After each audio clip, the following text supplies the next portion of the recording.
Yellow is what we would consider a really weak color. So when you paint it, it is going to be, it'll show any pencil marks, like if you've erased a ton of times underneath of it. So just make sure when you're drawing that you're real careful about your tracing, because the yellow is not thick enough or dark enough to cover up pencil lines. So I already painted our yellow. I already have our setup like we did with our red. So I'm just going to mix these real quick to make our tint. Okay, you should be getting like a real buttery pastel. Again, the yellow is very thin, so the coverage is not super great. Wipe it off. Black. You definitely do not want to use a ton of black. You just want to use a little bit, because you'll get this really almost green color, or I don't know, olive, maybe an olive oil. And if you notice, every time I'm wiping off my palette knife in between. Oh, the gray might have took that one over.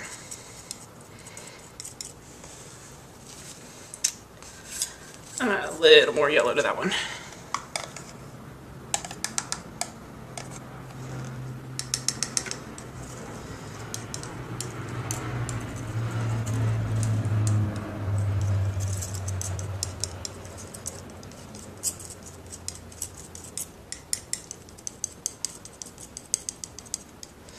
Again, really olivey, olive green.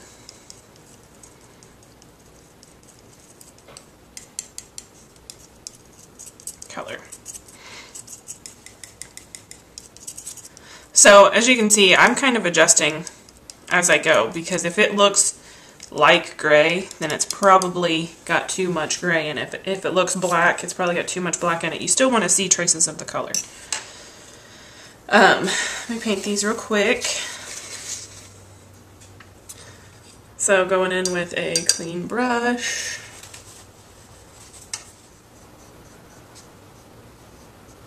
Okay. And we need the tone, which was this gray.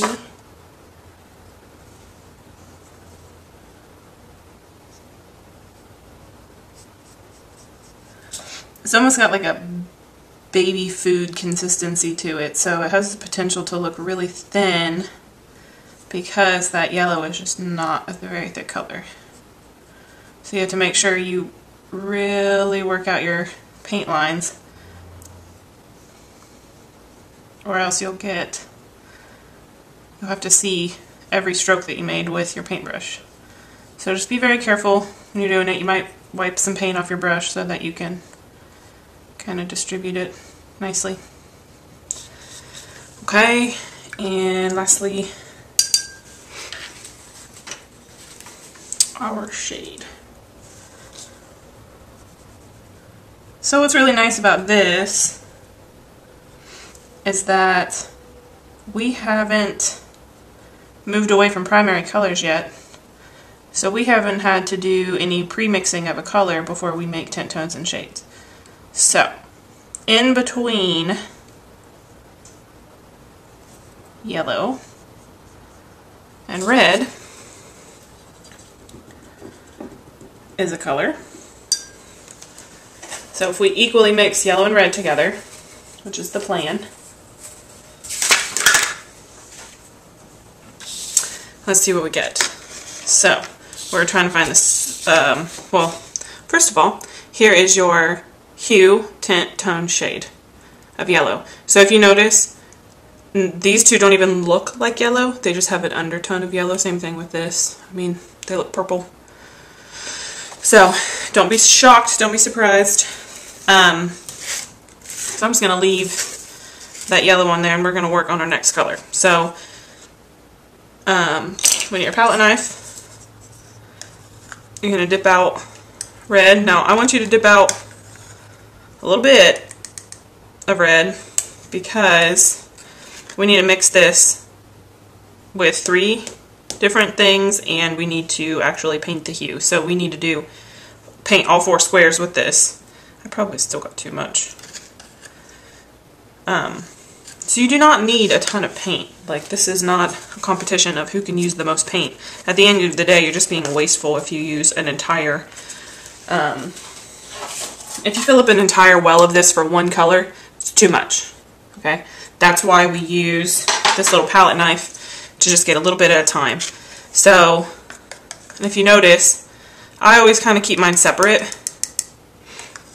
So you can put red in one, you put red in one of the wells and then yellow in the other, and then use the third one to mix the 2 together. That's a good way to deal with in case you're mixing too much yellow or too much red into the color. It's easier to adjust. So I'm going to do yellow, and since this is not in my baby food jar, I can go straight into this red here, and let's see what we get. So this is where we can continue that talk of yellow is not a powerful color, and this is where that can sometimes pose an issue because we're not able to see the color I'm trying to make because the red is so powerful. That's okay. Just add a little more yellow and that looks more like what I was going for, which is our orange. So we want to make sure we keep all this together. We want to make sure it's fully mixed, that there's no pockets of red or pockets of yellow anywhere, because as you're painting, you don't want it to look like tie-dye, even though that might be fun or look cool at one moment or another. It's not what we're going for. So, I'm going to keep my palette knife clean, or get it clean, and we're going to go ahead and paint our orange. So, in all honesty, this should be the perfect in-between between the yellow and the red. So we want almost like a color of a basketball or a pumpkin. Because this is tempera paint, again, we have a real thin color, which is okay because we can always layer it up. So you're going to be able to see brush strokes, and that's what I'm going to try to eliminate as I'm painting. So, using your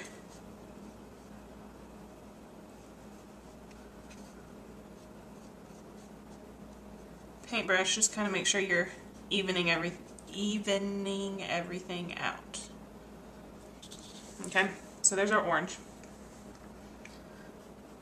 Like I said, you might go in and be able to put another layer and darken it up a little bit.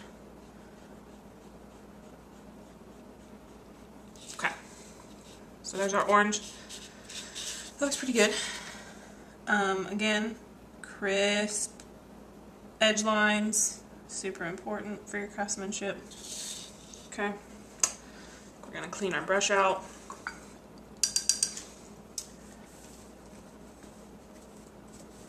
And then we need to do tint, tone, and shade. So I already have set out my colors for my tint, tone, and my shade. It's just mixing orange with it. So if I mix orange and gray, orange and black, and if you notice, I'm still using the same color I just painted with because I mixed enough, hopefully, that I can mix it with all 3. And that's the goal, is that you make enough orange initially so you don't have to remix orange, because the chances of me getting this same color of orange 3 times as I'm mixing is not very good. So, the good part about this is that this is a knife, so you can kind of, it's almost like putting butter on toast. You can kind of scrape where you need to and hopefully that works. So, I'm not going to wipe this off yet. I'm going to let that be. And I'm going to try mixing just a tiny bit of black with my orange. And I get this really interesting brown.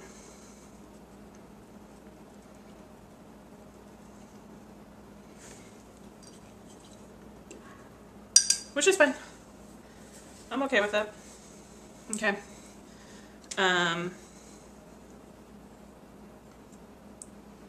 Let's save some of this orange just in case we need it. Alright, and then we're going to do our tint and orange. So you'll get this really light pumpkin-y color. Almost more looks like pumpkin pie or peach. And we're good with that. And then our gray, which looks taupe.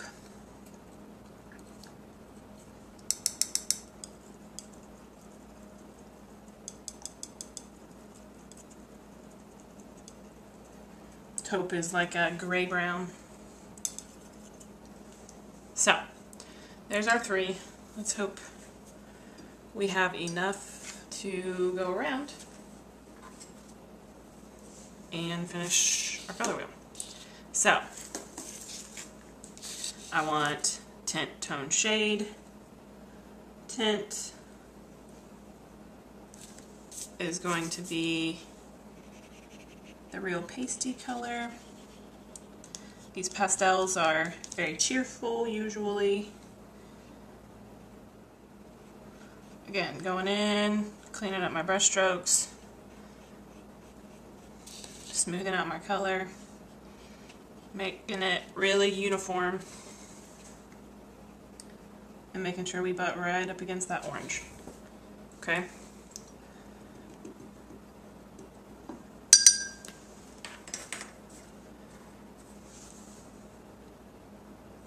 Our tone, which is the taupe color,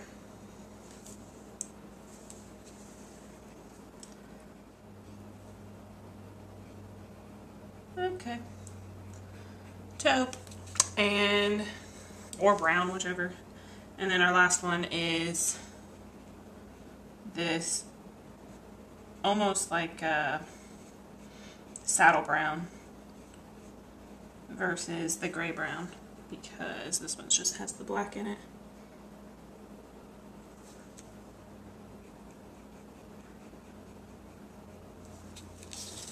And that is our orange segment. So, things you can do before you clean off your whole thing is go wait just a little bit for this to dry. The tempera paint dries pretty quickly. But for example, if I want to go into this orange and kind of darken it up a little bit, do that before you clean off your